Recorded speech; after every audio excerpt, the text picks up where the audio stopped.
Talk. This is a show where we discuss the week in Humboldt, the local issues and the local personalities with the local personalities. I'm Talvi Freed. I'll be your local host for the next hour. Tonight's topic, the Humboldt County Grand Civil Jury. I believe I said that right. I hope so. What are the highlights from the latest Grand Civil Jury report? What is a civil grand jury and what does it do? How does one become a juror? What are their responsibilities and duties? What impact does the Grand Civil Jury report have on our community?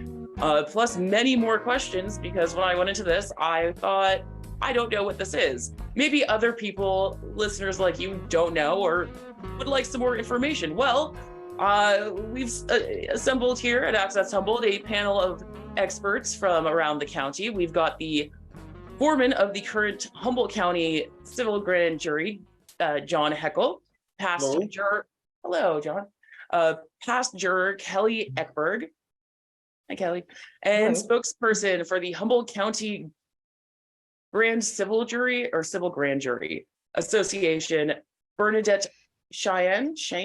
It's Cheyne, yes. Cheyne. Welcome, everyone. Let's start off with the main question, because again, I heard of this and I went, I don't actually know what a grand jury does, what a civil grand jury does. I have an idea of it, though I for once was like, I don't understand. So let's find out. Let's start with the spokesperson, may as well, Bernadette. What is a civil grand jury? A civil grand jury is, in our county, it varies, but in our county, it is 19 individuals who serve for a one-year term.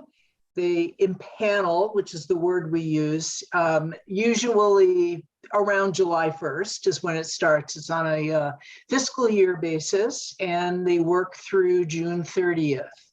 And it is the role of the civil grand jury to, first of all, take a look at citizens' complaints.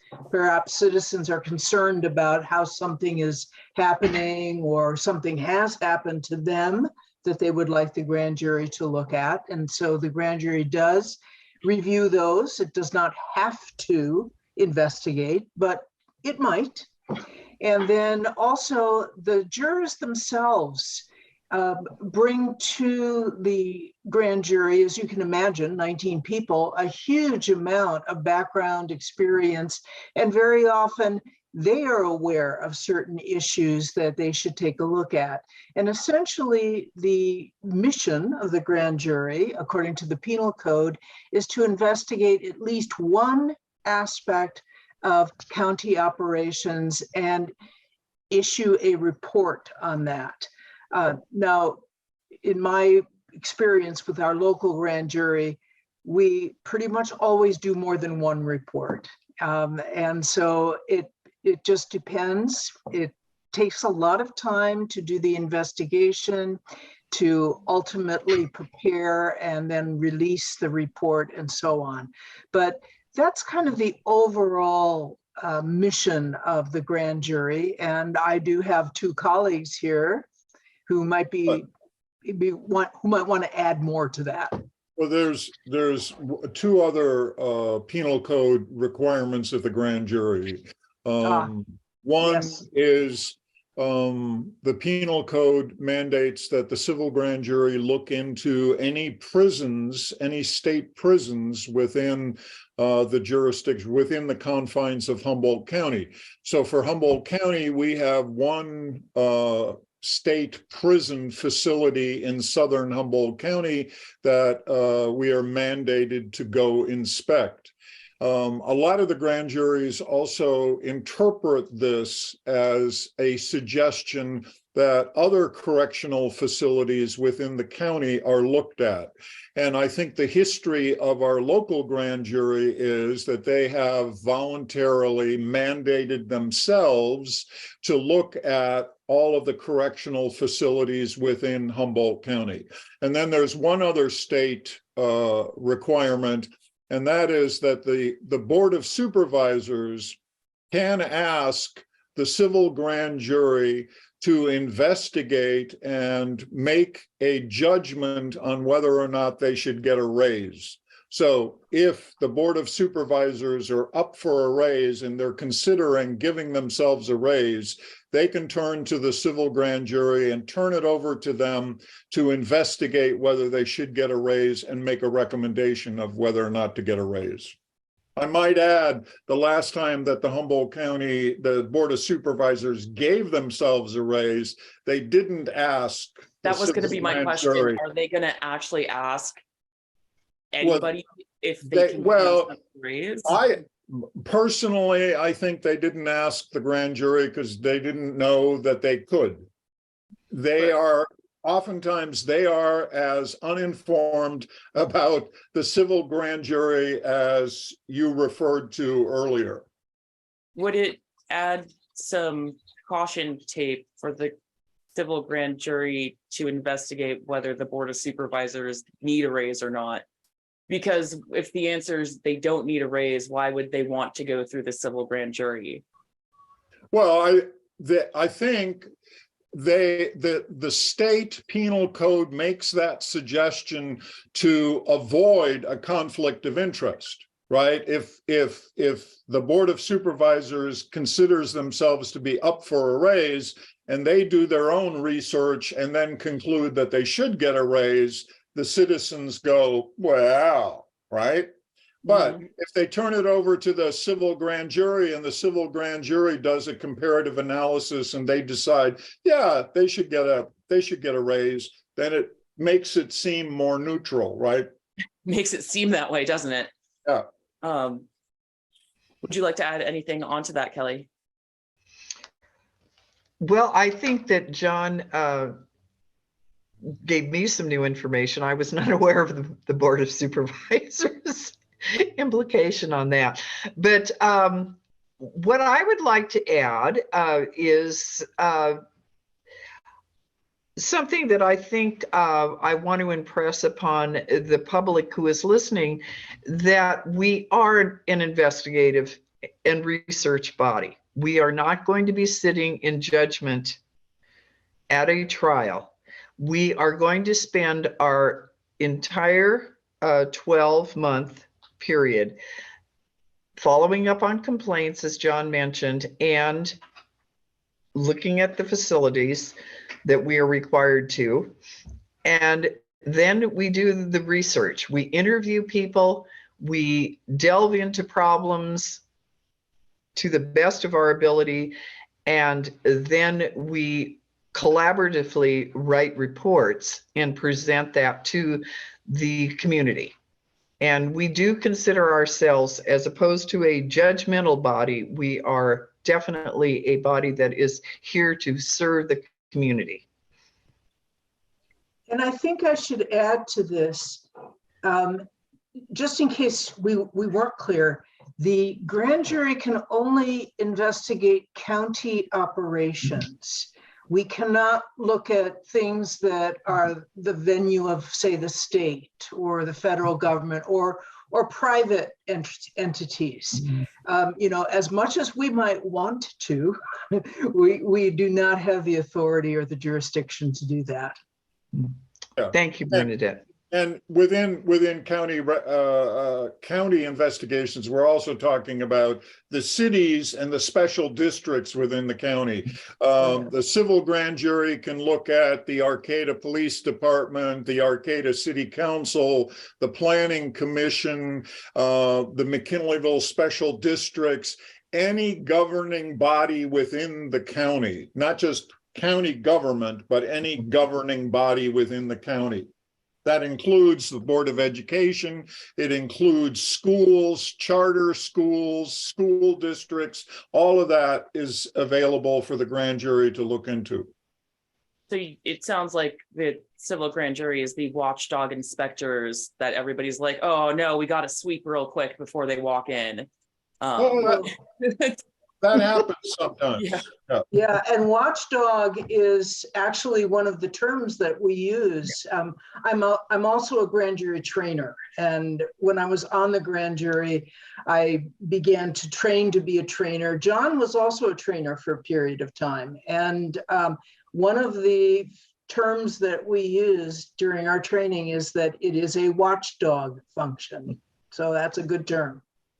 How does the civil grand jury choose a topic? Because, well, how do people even file a complaint? Where do you file this complaint? And then how is one complaint weighed more important to discuss than others? First, it's important to know that in our county, the 19 members of the civil grand jury, who they are, that's public record. You can go to the county website and you can see who the grand jury members are for the year. So one of the things that happens is that citizens complain to those 19 people. I got a phone call this afternoon from somebody in Arcata wanting to know about the complaint process, and I listened to the person, and then I told the person that the complaint forms are available on the county website, or you can go by the courthouse and you can go by the grand jury office, and on the door of the office are also complaint forms.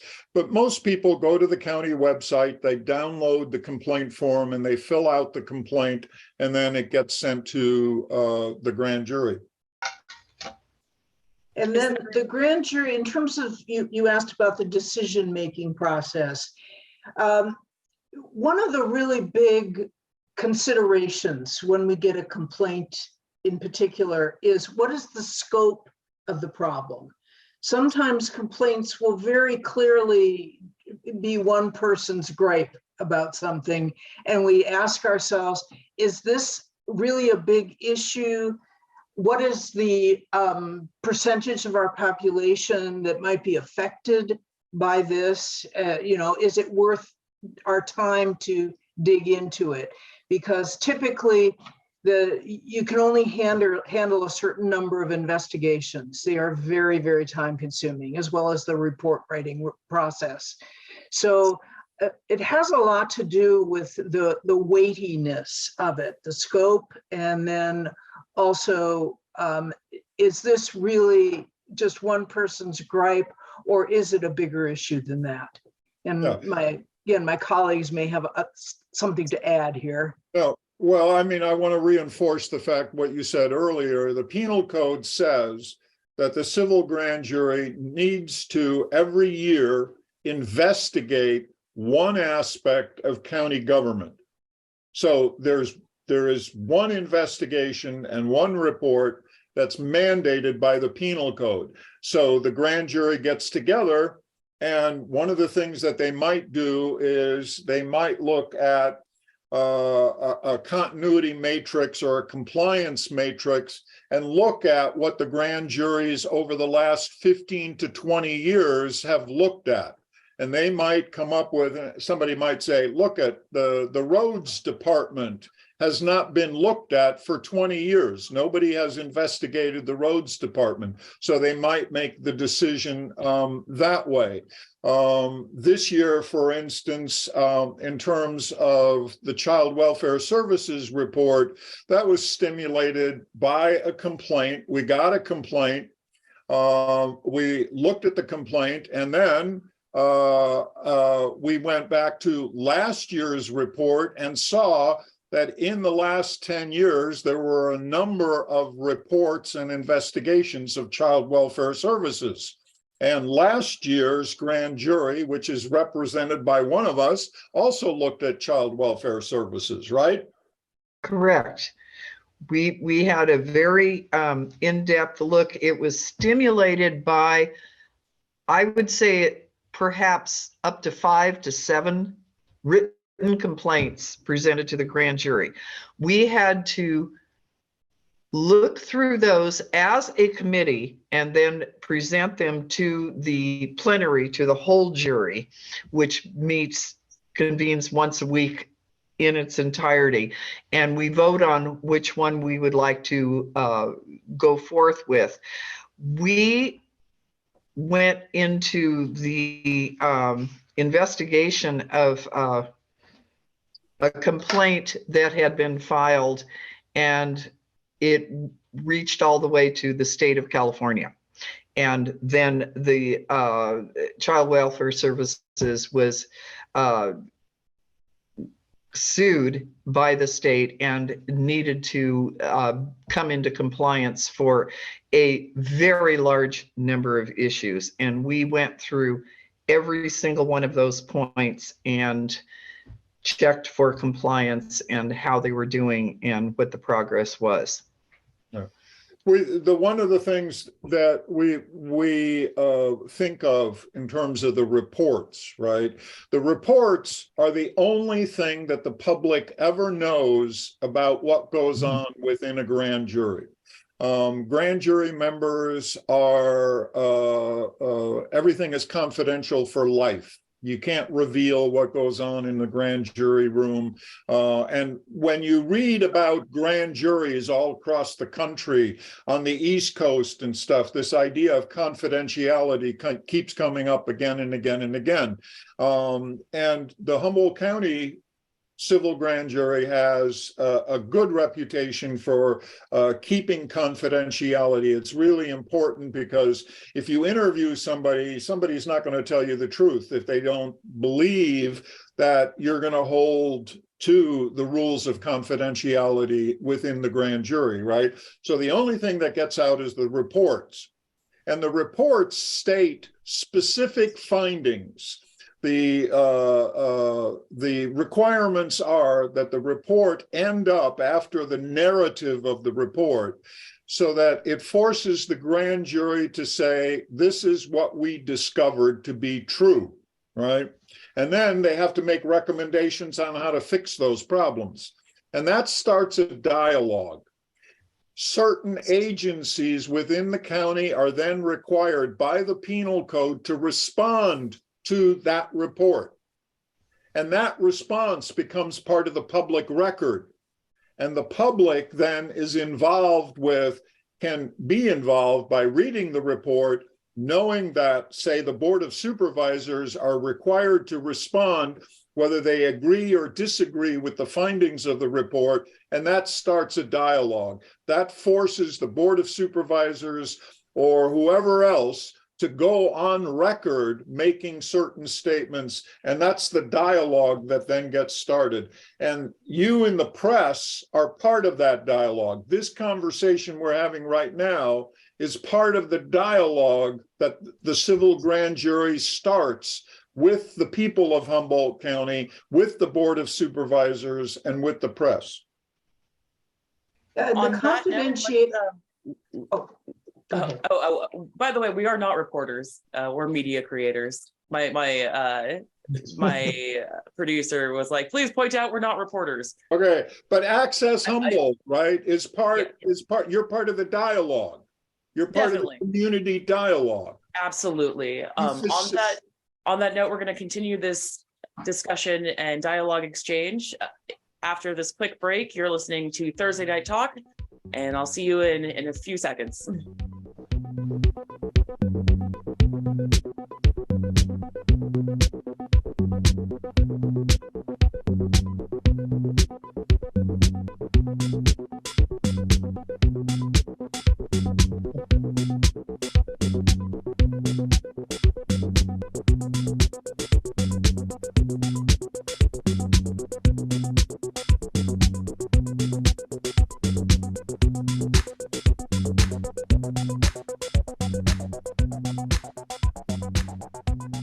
Welcome back to Thursday Night Talk. I'm Talvi Freed, your local host, and I'm here with several local entities. John Heckel, foreman of the current Humboldt County Civil Grand Jury; Kelly Eckberg, past Civil Grand Juror; Bernadette, Cheyne, spokesperson for the Humboldt County Civil Grand Jury. And guess what we're discussing tonight? We are discussing the Civil Grand Jury. A report was just released, and the nature, as John was saying just before the break, of the civil grand jury is to research heavily, and create a report in order so that the citizens of the county can know what's going on. And there should be that discussion. Also so much more information. Though I'd like to step back for a second, because John, you had started saying that there's mandates for what has to be researched, and you said one aspect of county government every year. What is there anything else that is mandated? No, the mandates are the civil grand jury has to look at any state prisons within the county. That doesn't affect us very much. There's one state prison facility in southern Humboldt County that we go visit every year. We see the conditions, whether that's up to snuff. And then I gave you the idea of the Board of Supervisors can ask the civil grand jury to comment on or to research whether they should give themselves a raise.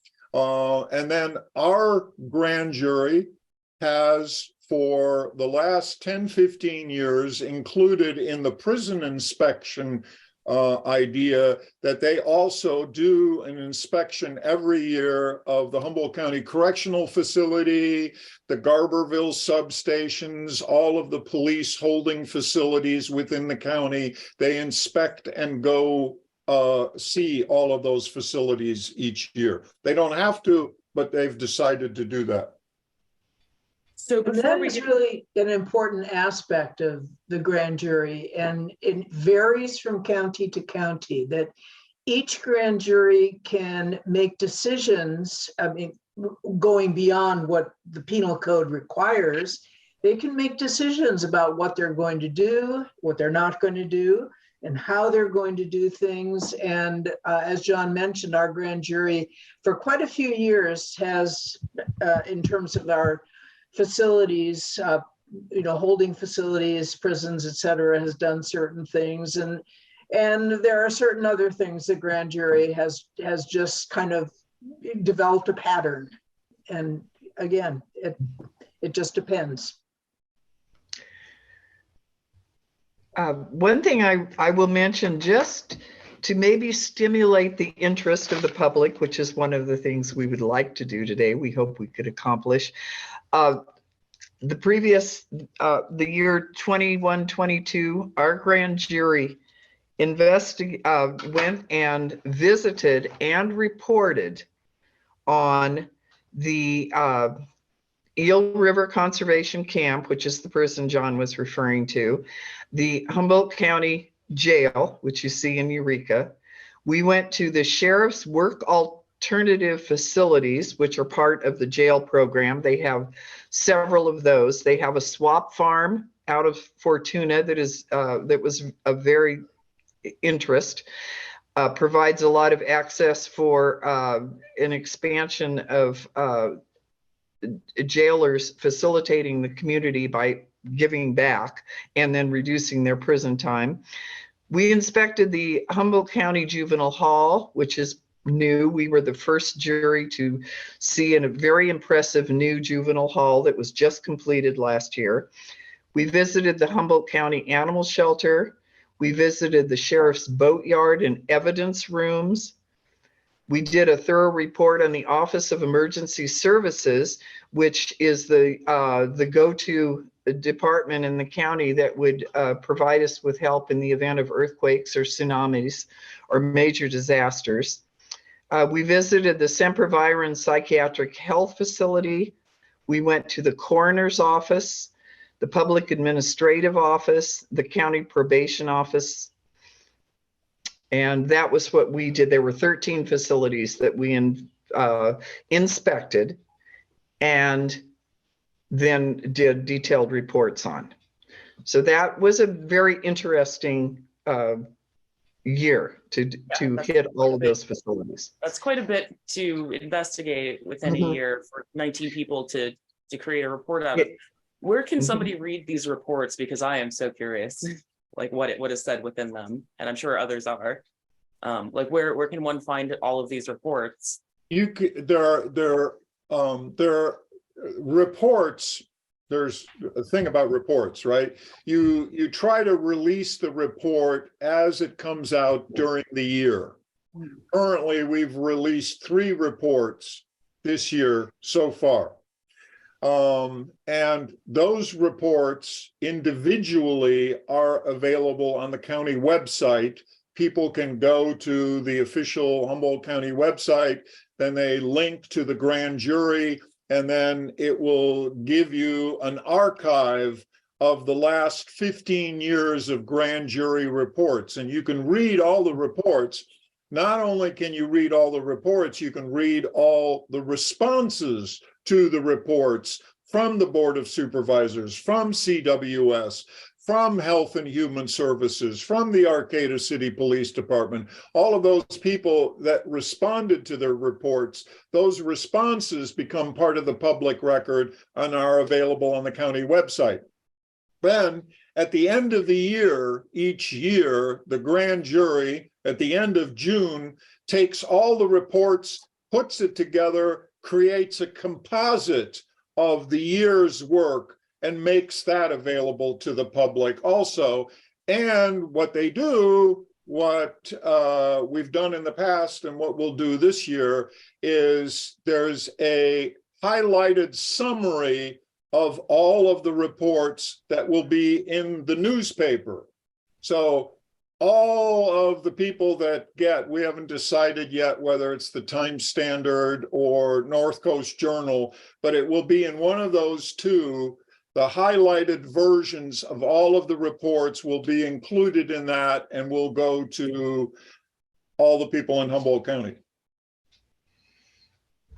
Yeah, and when Kelly was talking about the incredible number of visits they did to all of these facilities that have to do with law enforcement, et cetera, that was only one report. Now, Kelly, you did 6 reports, right? We did 6, and if there is interest, I can just briefly let the public know what we went into. I mean, each year it's incredibly interesting, but I think we had some very interesting ones as far as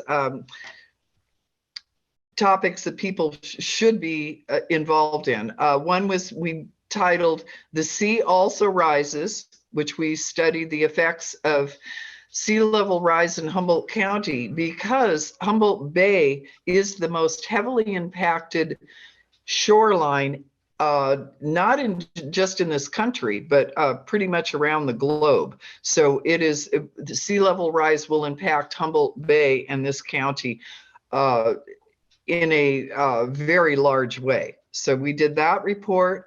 We did a report called Silver Tsunami Warning, which covered a complaint about elder abuse in our county. But what the report evolved into over the year was a very interesting compendium, which would help any person living in Humboldt County. If you read that report, it becomes a service manual to let the people know where and what is available to elders in Humboldt County. It was very interesting. And then I mentioned the custody. We did some. We had an administrative and finance committee that investigated the problems going on with the auditor controller. And then we did one called Permitted Eventually, and that delved into the permitting process for the legal cannabis businesses in Humboldt County. And that was very interesting, the take narrowing in on the permitting process and how that is carried out here and the effect that it has. So as I say, each year, very interesting topics. And we want to stress that we are out there doing a lot of work, and I think that there's interest for a number of people in the area on what we're working on, and a benefit to the county. Oh, Yeah, indeed, that it really gives you an idea of the scope of things that the grand jury can cover. John spoke of the 3 reports and now these 6 reports. It's a huge scope, and it's not only based on complaints. How many of those, by the way, Kelly, were based on complaints? Well, certainly the Silver Tsunami was based on complaints. The CWS was based on multiple complaints. I'm not sure about the Sea Also Rises. I think that was just a community service, and I'm not sure. And of course, the auditor controller, that was definitely based on a very in-depth, lengthy complaint.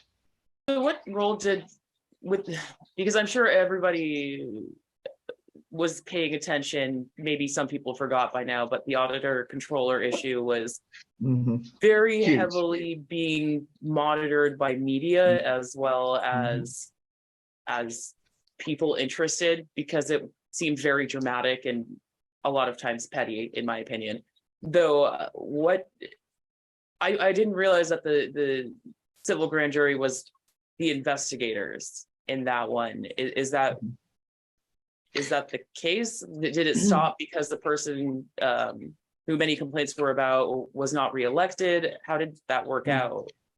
Well, I need to be very straightforward on this. There was a very detailed complaint issued to the grand jury, and we followed up on it, and we went to great lengths to make this very unbiased and non-political, as the grand jury should. And I think that if people are interested in it, and yes, it has died down. The election resolved any situation that might have come up, but it is available in print for the public to read. Yeah, and that report, very timely and good report, that was only one part of a much larger scrutiny that went on in terms of the auditor controller situation. Yes. So the grand jury contributed in this particular case, but it was huge, and it was looked at through numerous lenses, so to speak. Recently, so this year so far, 3 reports have been released, which, John, would you like to go into what those are? Because that is rather pertinent, because it seems like the impact is often felt after this report is released, because the public then gets to take action, vote how they want to vote with the information at hand, and spend resources because of the report. Well, the first report and the first investigation, the decision that this year's grand jury made was to observe the election process. And there was a great deal of energy that responded to national stories about distrust in the election process, and which continues to this day as we get reports of what's happening in Nebraska or Florida or Texas in terms of local people questioning the validity of their elections. So the grand jury decided that it was going to be present in the entire election process. And so we went to everything that had anything to do with the election in November, and we issued a report. The basic aspect of the report, with a few exceptions, the report makes a couple of suggestions for that the volunteers could be better organized. The volunteers themselves, that Humboldt County has a great volunteer staff that does the election process. There is some confusion in relationship to the paid staff working with the volunteers in terms of instruction manuals. It's little things that could make the system run better. But we issued a report, and a main point of that report was to assure the people of Humboldt County that their election is fair, it's secure, that any notion of our elections not being safe and secure are not valid. So that was an important thing that the grand jury wanted to do. And then the next report is Child Welfare Services report. Again, Child Welfare Services has been looked into a number of times in the last 10 years, including last year's report, this year's report. And what the Board of Supervisors and what the public needs to understand is that the amount of time and energy that the grand jury spends investigating something like how child welfare services work and its relationship to the court system, and that it's a dysfunctional system. And this year's grand jury report discovered a whole bunch of different things and ultimately issued a rather scathing report on child welfare services in terms of a toxic environment, and it's a dysfunctional system that is not serving the children. It's just not working. And my point here is you would be hard put to find a study that is more in-depth, with people spending more hours researching, interviewing, reading, looking at manuals, interviewing more people, that stands behind the report. The report is not the result of like 5 days of reading stuff and going on the internet. It's the result of 10, 11, 12 months worth of research into child welfare services. It hurt us to make the judgment that child welfare services in Humboldt County is a dysfunctional, toxic work environment, and it's not working. And the Board of Supervisors or somebody's got to do something about it, right? Okay. Then the next report was the report. Before we go into the next report, I know, but because I know it'll be difficult to get back to this topic, though. Okay. What if with an issue like child welfare services, when it's been researched over years and there are several reports about it, why has it not gotten better? Like, I know that's beyond the civil grand jury, though. Okay, that's a really good question. Okay. But it's not a question that you ask the grand jury. Fair. That's a question you ask the Board of Supervisors. Mm-hmm. My job as a grand jury member is to investigate, research, and then write a report that the public can read and that the Board of Supervisors can read and that Child Welfare Services can read, that makes sense to them, and I share with them, we, the grand jury, shares with them our findings. This is what we discovered, and here are the things that we've come up with that could fix these problems. That's our job. It's not my job to speculate why doesn't anything get done. That's not the grand jury's job. But the unfortunate part. I said I could make a complaint that could make it your job about why things aren't getting done, right? Okay. Sorry. Bernadette. Well, I wish we did have that kind of authority. I think one of the major frustrations, I go to many counties to do training. So this isn't just information from Humboldt. This is information from, I do most of the northern counties when I do the training. And a major frustration is the degree to which so many of our reports and findings and recommendations are ignored. even when they are based on extensive research. And, one of the things we drive home in the training is how incredibly important it is to be absolutely factual, to verify, to make sure you got it right, so that when your report comes out, somebody can't, point the finger and say, oh no, that's not the way it is. So the big drive here, I think, is the one of accountability. And the only thing that the grand jury can do accountability wise is in the next year or years, as John already said this, looking back at former reports, seeing what was recommended, seeing how they were responded to. Did entities actually do anything about these problems? And then, of course, there's always that so we will get back to then of course there's always in just a brief moment. You're listening to Thursday Night Talk, and we'll be right back.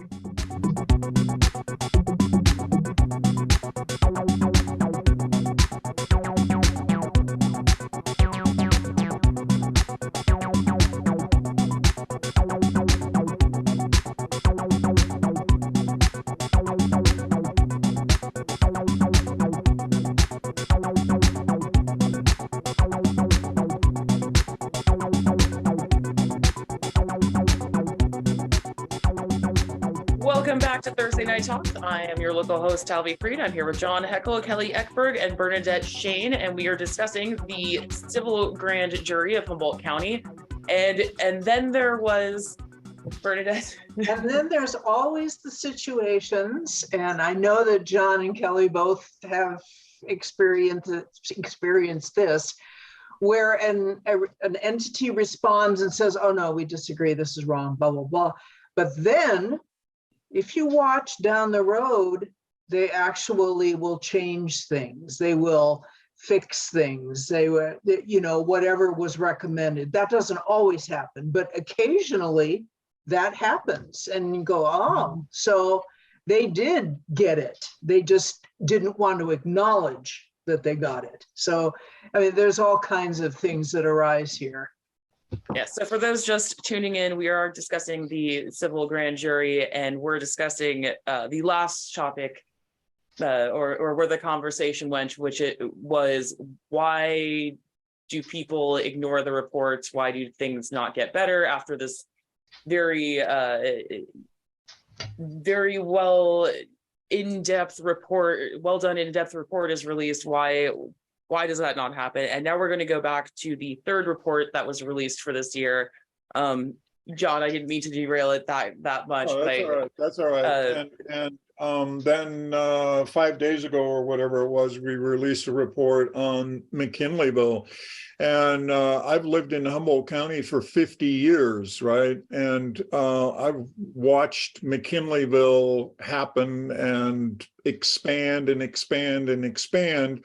And the question of McKinleyville incorporating and becoming a city is an issue that gets raised every couple of years, and people talk about it. And what we discovered was that the data, the information is simply not there. To ask the question, does it cost the citizens of Humboldt County more money to keep McKinleyville an unincorporated area with most of its services met by the McKinleyville Special District Association, or would it be more expensive for McKinleyville to incorporate? Right, so it's partially it's an economic decision. The information is not there. The computer systems in the county cannot cross-reference the data. You understand what I'm saying here? The data is all available. but the computer system, the county's computer system, they can't get the data to speak to each other to come out with an answer to that question. So the civil grand jury, we interviewed, there's currently a MMAC, McKinleyville subcommittee that's looking into the possibility of McKinleyville incorporating. It has no power, it has no authority, and it has no budget, right? It's a bunch of citizens getting together and talking about it. So we investigated everything that's going on, and our recommendation is that the Board of Supervisors fund a study to once and for all conclude, would it make sense for McKinleyville to incorporate, or would it make sense for it to stay an unincorporated area, right? So, it's really important that the grand jury, the civil grand jury, didn't take a stance one way or the other. I was like, so what's the answer? No, we're not arguing for incorporation or unincorporation. We're simply arguing that it is time to do the analysis and the study to see if it's viable. Once and for all, let's get the answer to should or could McKinleyville incorporate and save us all a lot of money, or would it be more expensive? And the other factors involved. Thank you, John. I want to go into the topic because we are in the last quarter of the show. And I want to get in the topic of how does a person become a juror, and who can become a juror? Okay, well, John, you know how they're currently doing it, but I believe it's still pretty similar, that there is an application process. You can put in your application. We are fortunately not at this time a county where they actually send out a summons to be a grand juror. That would be a tough one because it's a one-year commitment, but it's an application process for people who are willing to serve. And I believe that applications usually, because we're on the fiscal year, need to come in early in the year. And I believe that it's still not too late, but we're pushing the envelope here. We're still accepting applications. Okay. We go into the courthouse every day to see if more people have applied. We need another 10, 15 people. We try to get a pool of people, right? So the idea, you feel really good if you got 40 people that have filled out the application form and indicated an interest. So out of those 40 people, you get 19 to be on the grand jury, and then you get 6 or 7 alternates, because let's face it, grand jury members typically are on the older side of the age range, right? That at the time. And older grand jury members, they get sick and they die, right? And you got to replace them. Wow. You got to replace them. I appreciate your brutal honesty, John. It's just, you are brutal. Well, and I think also to add to what John is saying, there is an interview process also that people go through. Not everyone who applies necessarily makes it through the interview process. And then ultimately the 19, let's say you have 25 or 30 people who get through that process, then we use the term that 19 names are drawn out of a hat of those, to get the people who will be on the grand jury, and then the rest will be alternates.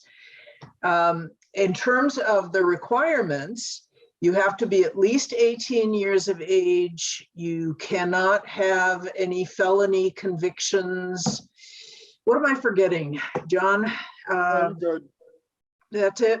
Okay. And Kelly, you had wanted to say something. Oh, you have to have lived in the county for a year, I think. Ah, thank you. Yeah, Oh. that's it. Yeah. That would be important. Oh, yes, Kelly.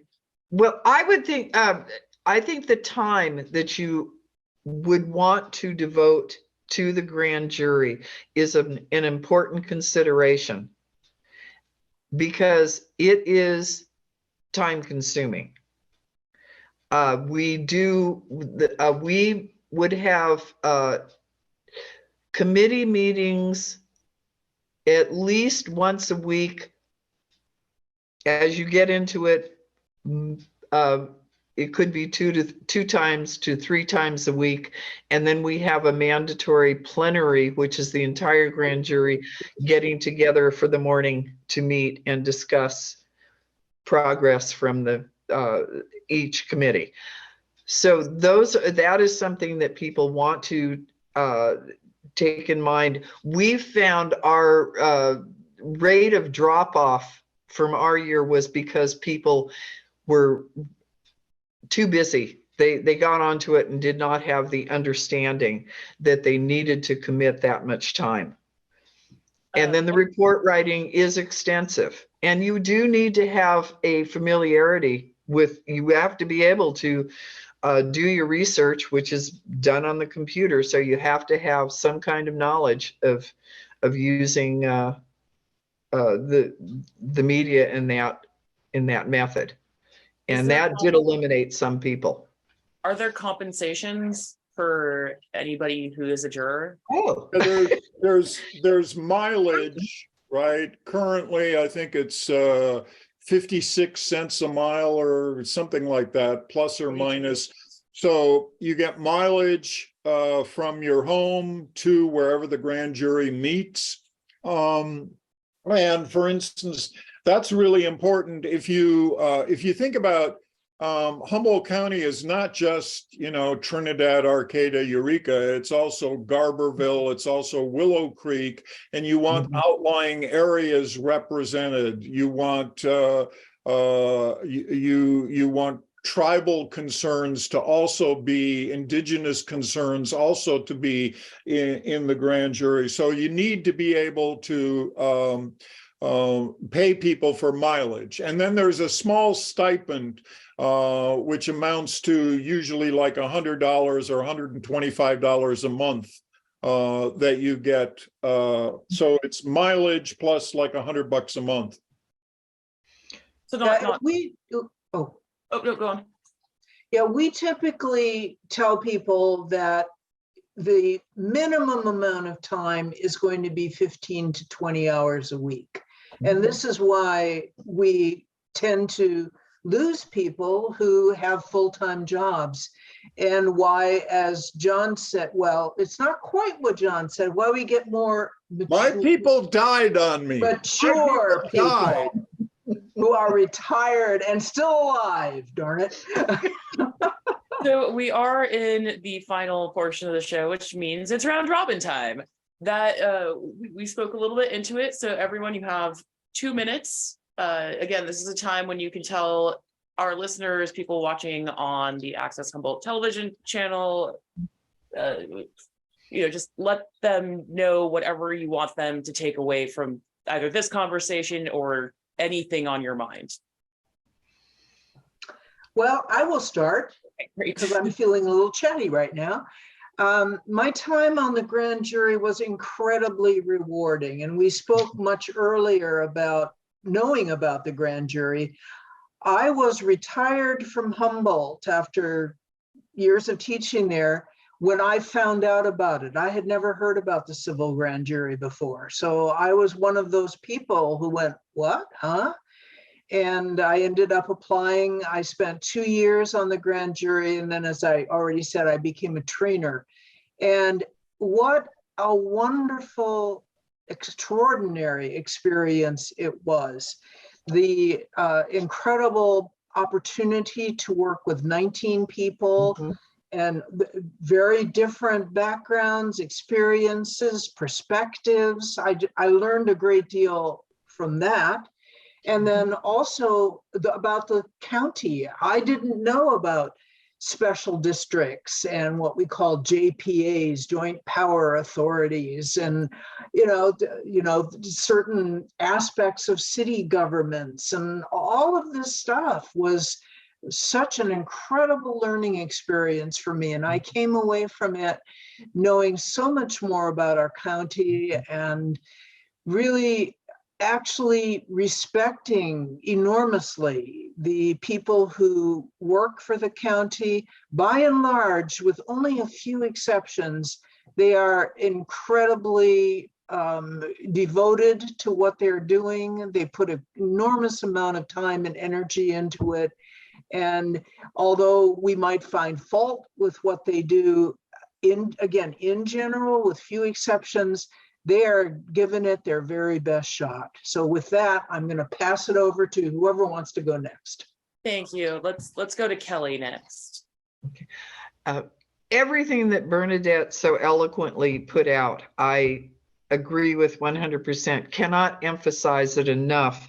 The value that the individual juror receives from being on the grand jury.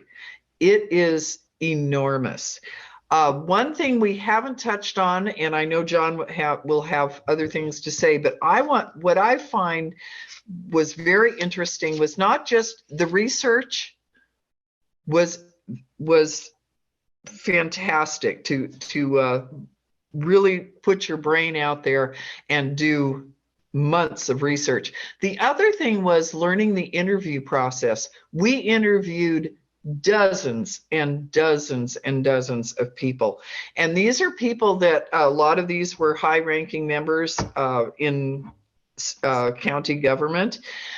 And you have to learn how to prepare questions to ask people. And then you have to have the presence as you were interviewing to take in that, to get the questions you want answered sufficiently.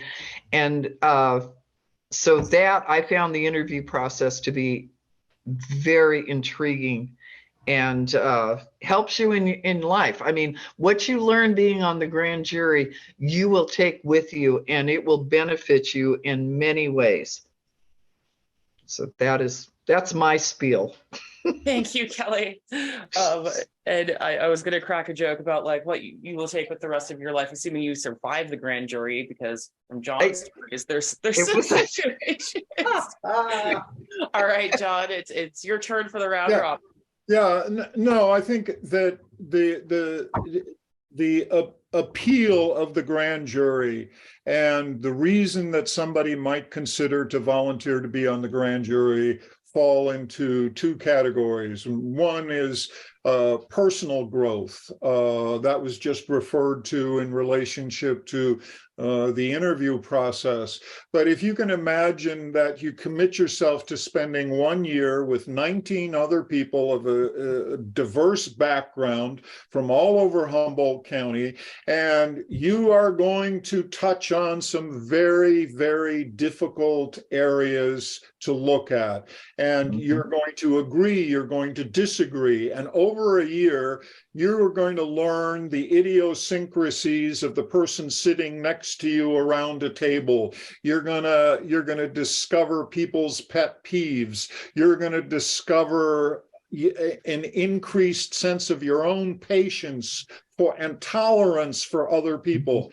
You learn how to really listen to somebody else express their view, and to listen with an open heart and an open mind, and not to be thinking about how am I going to respond to that person, but actually be present and be willing to really listen. So that's the personal growth aspect of spending a year on the grand jury. It's incredibly rewarding. It's stuff you couldn't get anywhere else besides a grand jury, or it might cost you a lot of money and a lot of therapy to get a lot of the stuff that you would get from a grand jury. The other thing is you make a difference in county government. Over the years, this is my third time on the grand jury. I've been foreperson of the grand jury twice and a member once. And I have seen the reports over the last 8 years. And we do make a difference. We can make a difference. We can change things that don't work. And Bernadette is absolutely right when she says most of the people in county government and city government are good people. They're warm-hearted people that really want to help, that want to give you the information, that want to do a good job. What you discover is that we're living under systems that don't work anymore. If anything, the county grand jury has discovered that some of the systems that we have in place, they don't work anymore and they need to be changed. And the civil grand jury can bring about that change. Thank you to all of our panelists. Yes, there is music in the background because our night has come to an end here on Thursday Night Talk. I want to thank our panel, John Heckel, foreman of the current Humboldt County Civil Grand Jury, Kelly Eckberg, past Civil Grand Juror, as well as Bernadette Cheyne, spokesperson for the Humboldt County Civil Grand Jury. I hope if you were like me listening to this, or watching this, you've got a lot more answers and also some more questions. But cool thing is you can write a complaint about it and now you know who to go to and they'll investigate it for you. I'm your local host, Talvi Freed. You can watch us on the YouTube, Access Humboldt's YouTube channel, as well as on channel 12 from your local TV provider. It'll play a few times over the weekend. And if you have any suggestions for this show, email us at kccch@accesshumboldt.net. All right. I'm out. See you next week. Bye.